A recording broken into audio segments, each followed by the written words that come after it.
Hello. I watched another debate. Here are my thoughts about it, my summary of it. Maybe one of us learned something from the experience. The subject was, is the Quran a book of peace? The debaters were David Wood and Shabir Ali. This debate took place around the time of, but obviously after, the multiple murder mass shooting at a U.S. military recruiting center in Chattanooga, Tennessee. The debate itself didn't start until 12 minutes into the video, so if you want to watch the debate but not the pleasantries and introduction, skip ahead to 12 minutes. And if you click on the link I put down there to watch it. Shabir Ali went first. He condemned the Chattanooga attack and all terrorist attacks. I believe he really meant that. I believe that there are many people out there in this world of the 2 billion, or it's around 2 billion Muslims, who really are against the terrorists that we see going on, and bloodshed and all that stuff. But them being against it doesn't prove about whether the book tells them to do it or not, because you can find people that disbelieve what their religious book says or don't follow it.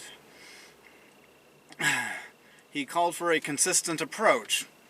I agree with that concept. Not sure if he was following it completely, but good.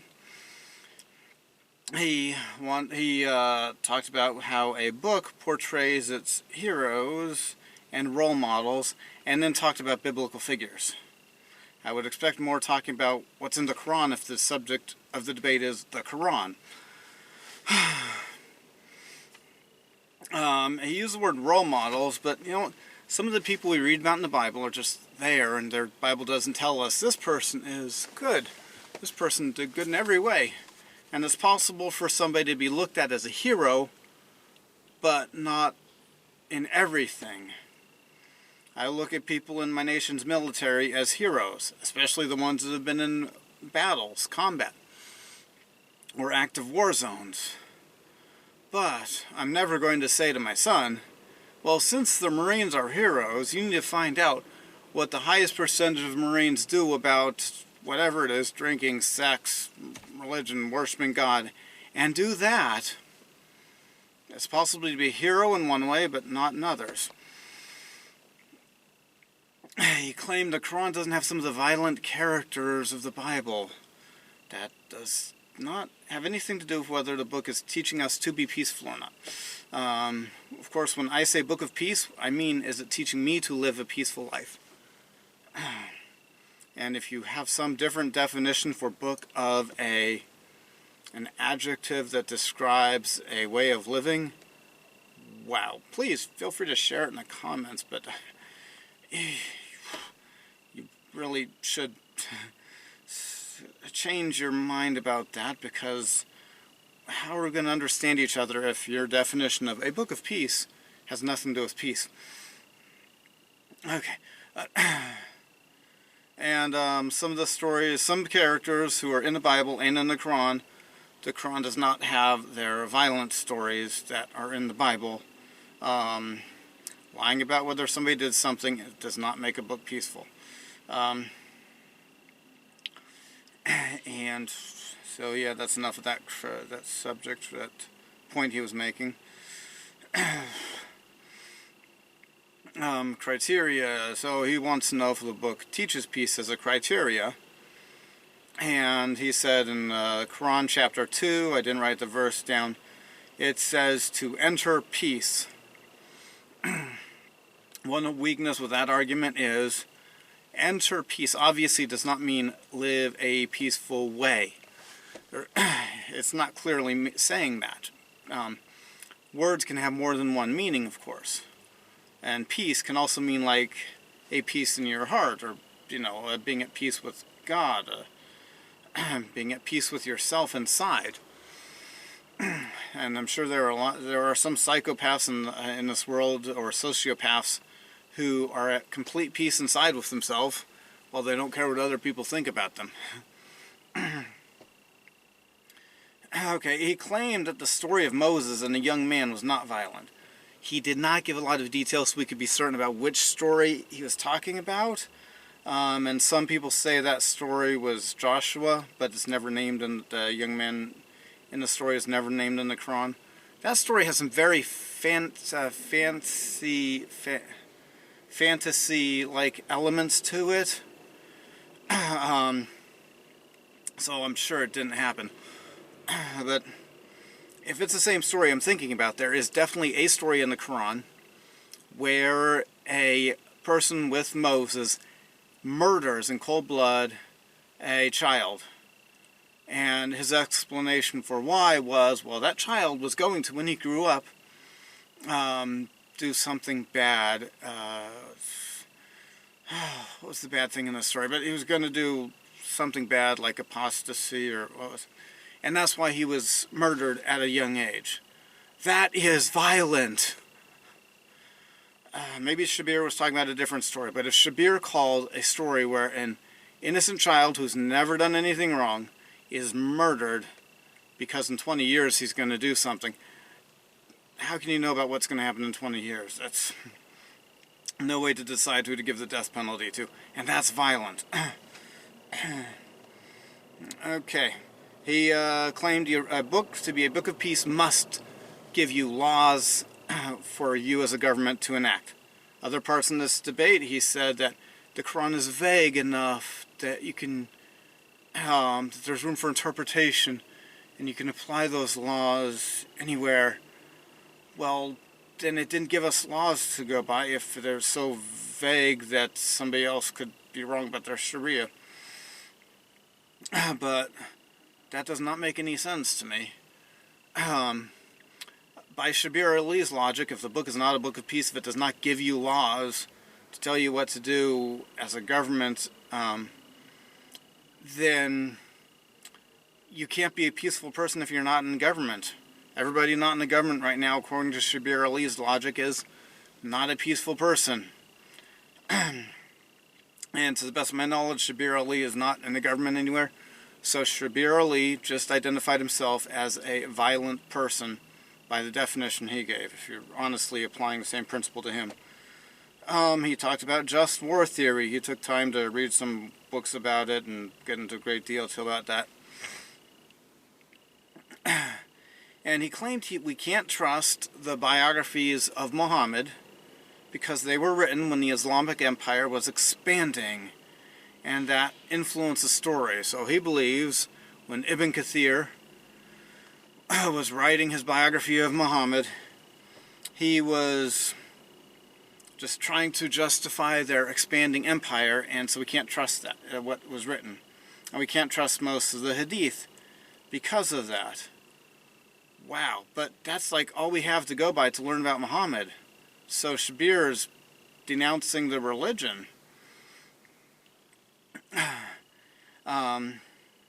Then it was David DeWood's turn. He talked about his personal, a little bit of his personal story with Nabil Qureshi, who's now dead, who was his friend, who became a Christian.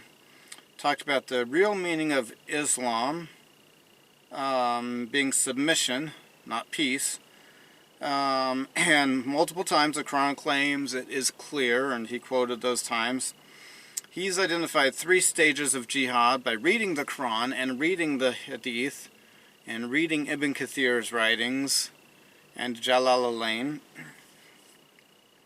The first stage is to be as peaceful and docile and non-violent as you can be when there's not a lot of Muslims. When there are more Muslims, you get to be violent in a defensive way, and when there's an extreme amount of Muslims, you get to conquer and subjugate people. Those are the 3 stages of jihad that that David Wood identified. He talked about the context of Surah 9, it being the last surah in the Quran. That's 9, and some of you might be confused. Last chronologically. The Quran is not organized in chronological order. Tariq Aziz, is that his name? Tariq something. I've seen 2 Muslims who are, very vocal. Tariq something and Iman Tawhidi. talking about trying to print a Quran that's organized chronologically. I don't know if they ever got around to that. David found evidence that Muhammad was planning to his conquest when there were only a few Muslims. Shabir had his turn for his first rebuttal, and he doesn't trust the Hadith. He talked about scholars, extremists. Yeah. So there are scholars who don't trust the Hadith. There are scholars who trust some of the Hadith. There are extremists who believe every Hadith. And he said there's not one Islam, which has nothing to do with the subject of the debate. The book. What does the book say? He claimed the verse in the Quran about abrogation, where God is saying he gets to cancel out old things he said. Basically, abrogates previous books, not previous Quranic verses or previous revelations to Muhammad.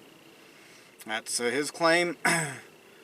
He talks about the stages of jihad, and he thinks that they equal a just war. A perfect model and example of the just war theory that he likes to talk about.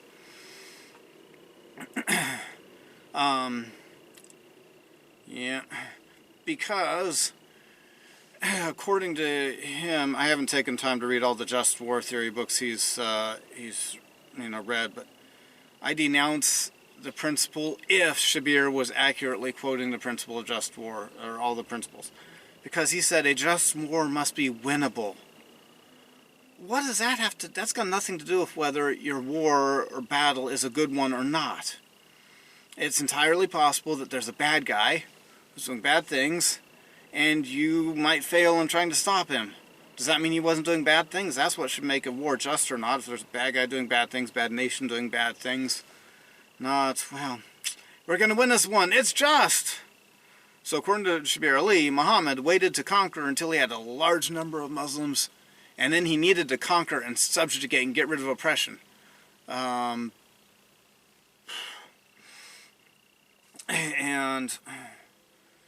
Muhammad, he was defending. Muhammad attacked when he was in the government. Part of Shabir's just war theory he's teaching or believing is you have to be the government to do it. And that's his complaint against Al-Qaeda, ISIS, different terrorist groups, Al-Shabaab, is they're not the government, so they don't have a right to do stuff. I don't see how it matters whether you're a government or not if the cause is just.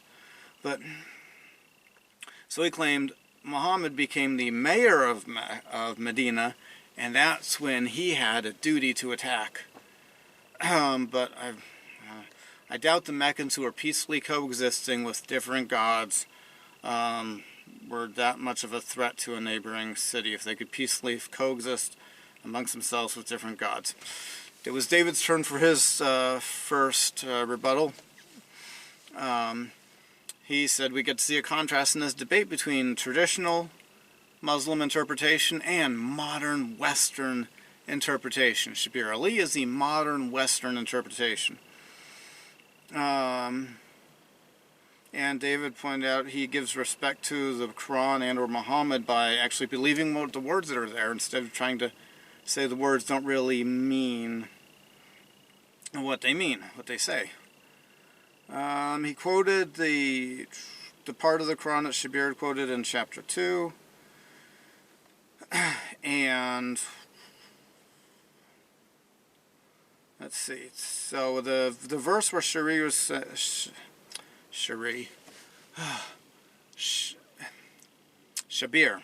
the verse that Shabir was claiming says, "Enter peace." David has found multiple translations. Every translation he found either said enter Islam or enter submission. And he talked about the context of the story behind that. And the context is there was a Jewish man who became a Muslim when Muhammad was alive, but he was still keeping the Jewish dietary laws and keeping the Jewish Sabbath. And this verse came because of that. So it sounds like he had entered Islam. I mean, it sounds like the verse is telling him to like enter Islam when you look at the context. Like, if you're going to be it, really be it.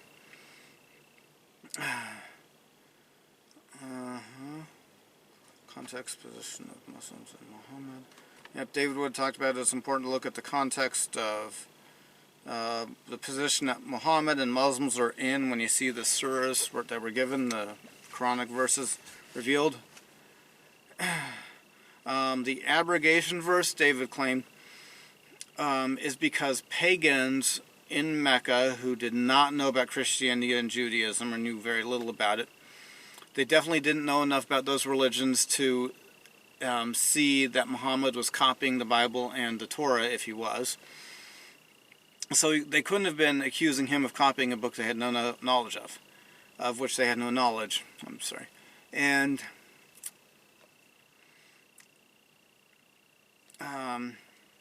so the verse about abrogation came when pagans were accusing Muhammad of something, of like changing his opinion, giving conflicting revelations. And there's one evidence that the abrogation verses are abrogating the older parts of the Quran, older revelations from Muhammad, and not the Bible and the Torah or the Tanakh. David said if there's like 1,000 pages that say peace, peace, peace, and on the last page it says to fight, that is a book of, not a book of peace, it's a book of war, because it's telling you, the last thing it tells you to do is what it's, telling you to do. Shabir, okay, he pointed out one of the people Shabir was using for his interpretation, his peaceful interpretation of the Quran, was a 19th or 20th century British scholar. And David thinks that people closer to Muhammad would more likely know what was being said. And Shabir had a second rebuttal and claimed that people like David might like it when the Muslim fundamentalists kill people, because then it would help him with his evangelizing. I don't think David needs Muslims to be violent to make his points. And he claimed that the word in the Quran that they were disputing, whether it means peace or Islam or submission, he says it's based on the original Arabic. Okay, my thoughts about that. This is an English-speaking debate, so maybe that's not the best way to judge things. And why doubt the many different translators? There are a lot of translators who are believing Muslims that Shabir Ali is accusing of not understanding the Quran when they translated that word different than peace. And we don't have the original Arabic Quran anyway. We don't have like one original copy of the Quran from 600 or 700, so we can go back to it. Okay, he said the scholars have reason to believe that when it says believers in the Quran, it means Jews, Christians, and Muslims, everybody that believed. Okay, abrogation verse was... He claimed the abrogation verse was because Jews doubted a new prophet with different laws. And he claimed like they doubted Isa. No, they didn't try like Jesus, the Jews who... the individual Jewish people who decided to not like Jesus, they didn't like him for very different reasons than they didn't like Muhammad. Jesus was claiming himself to be some very important, divine, powerful, high things. David said his next rebuttal, and he pointed out the Quran could have been a lot clearer if it is supposed to mean what Shabir is claiming it means. And claimed that Shabir, refusing to accept the Hadith and the earliest surviving biography of Muhammad, is a lot like some people who deny that Muhammad existed. Robert Spencer wrote a whole book based on the thesis that Muhammad didn't really exist. Maybe there was a guy named Muhammad, but most or all the stories we have about Muhammad were made up by people many years later. They had a big empire, they wanted to unify the Arabs, is the theory behind that. And David, Shabir was accusing David of liking the violence and having respect for violence sake, but David does not have that. He was just saying he respects the clarity of the Quran, the clarity that that the early Muslims that went on the warpath were following. And David sarcastically accepted the charge that he likes it when the Islamic State kills people. It was obviously sarcastic when David said that. They had a question and answer session, and Shabir was asked that since the Quran says the gospel is true and God can't change his words, how do you deal with the differences between the Quran and the Bible about Jesus' death and burial? Shabir pointed out one thing Shabir said that made a lot of sense. God's word not changing does not mean God's going to preserve the paper. It means when God decides he's going to do something, it's going to happen, even if people don't like it or destroy his, the writings about what he said he's going to do or something like that. Shabir pointed out there are gospels that were written that Christians don't believe, and he claimed that the gospels leave room for Jesus to have been alive, taken off the cross alive. Anyway, so David pointed out that's a good question. He said that in chapter 16, verse 101 of the Quran, and chapter 5, verse 43, are places where the Torah is confirmed. And there's a story where some Jews went to Muhammad for advice or settle a dispute, and God told Muhammad to tell them, why are they coming to you when they have the Torah? That means that it's evidence the Quran is saying that the Bible at the time of the Quran was good. There's a question, how do we reconcile words with actions? There was violence in Africa and in the Middle East, in places where Islam is the predominant religion. And Shabir said it's important to ask who is for peace. Claimed that the Muslims are being mistreated in Central Africa, in Central African Republic, and in Burma. And he tried to use a U2 logical fallacy. Christianity has a dark history, and talked about the violence of the Crusades.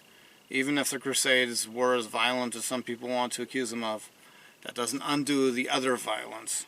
The witch hunts, dropping of the nuclear bombs in Hiroshima and Nagasaki. Okay, those nuclear bombs were not dropped because Harry Truman opened up the Bible and the Bible said, fight those who do not believe. The Japanese were not forced to become Christians when they surrendered. That wasn't what the bombs were about, so that's a distraction, not a relevant point to the subject of the debate. David pointed out that the question was never answered. and Shabir would die, probably, if he went to the Islamic State-controlled territories, the Taliban, and others to try to convince them of his claims. Maybe Shabir's claims aren't true if he would die, if he would be killed, if he went to those places and trying to convince them, was David's point. And then, what's the next question? Let's see.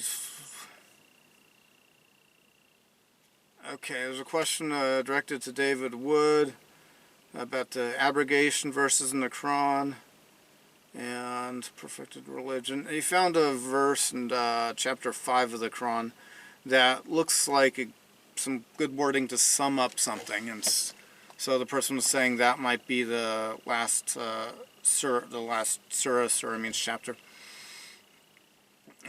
David pointed out that acknowledge that some of the words in Surah 5 do look like it could be a finishing or ending chapter, but Surah 9 is the last chapter according to the best knowledge we have, best information. Surah 9 doesn't mean to attack people for not believing. Then why didn't it say that? There are different words that could have been used if the Quran was telling people only to attack in self-defense, only the specific tribe that had chased them out of Mecca. That's David's point. David, David said he's to understand the Quran. He reads the Quran and he uses to interpret it.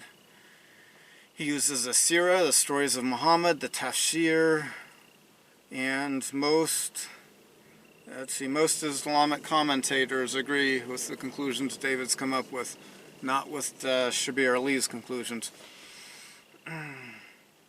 And if you don't like those violent verses in the Quran or what David's saying about it, you should be mad at Allah, as one of David's arguments, because David's just going with what the book says.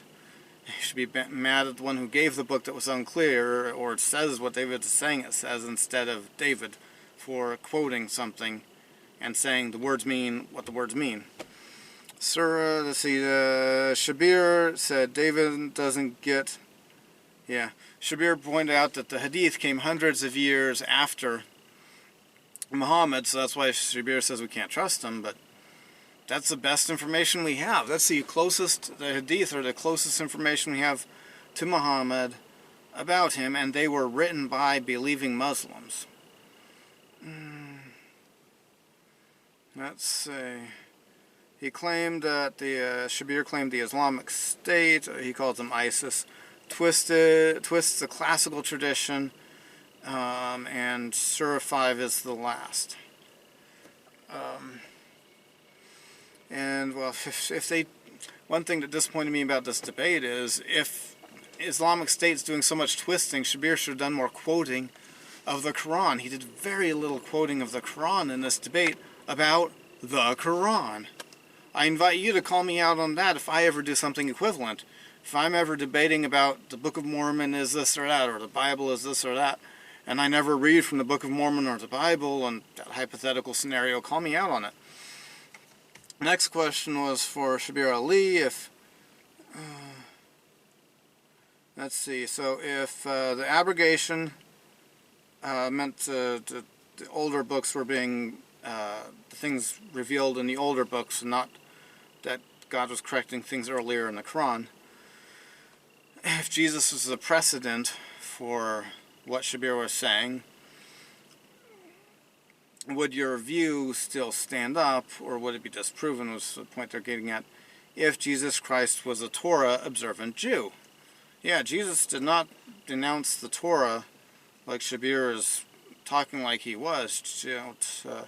Shabir at one point in debate said that Muhammad brought something new, and he was saying the Jewish reaction to Jesus and Muhammad was exactly the same for exactly the same reasons, that Muhammad and Jesus were saying exactly the same things. And so, let's see, Shabir said Jesus, in the Quran, Jesus came to make certain things permissible. Gentiles only for food laws. Let's see, and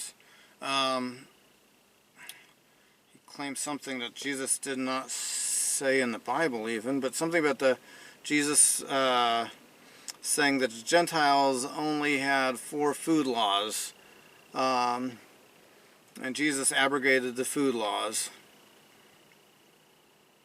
In Mark chapter 7, he claimed Jesus was disobeying, I didn't get around to fact-checking that, seeing what that chapter was, that Jesus was disobeying the Torah and trying to change it. Jesus did not try to change the Torah, he fulfilled it. Now after he was done, it was time to... Well, Mark 7, I wonder if that is the story where the Pharisees were hassling Jesus for not washing his hands in their religious ritual tradition way of washing hands. See, Jesus did obey the Torah completely. He was falsely accused of not obeying it because he did not obey the extra interpretations and non-biblical, non-Torah rules that were being imposed on the people by Pharisees, by their religious leaders. But he did actually obey every commandment in the Torah. It would have been a sin if he didn't, and he was sinless. So Jesus, if that's a story Shabir was thinking about, he was just not doing the ritual that had nothing to do with the Torah. He was not overturning the Torah. And in Revelations, Jesus is going to return and punish people who ate food sacrificed to idols, is what Shabir is claiming the Bible says. What does that have to do with what the book tells me to do now, though? Nothing. David pointed out the Quran says Jesus came to... when Jesus comes back, according to the Islamic belief, he is going to be punishing people and killing things and doing the exact same thing Shabir denounced the Bible for saying he's going to do.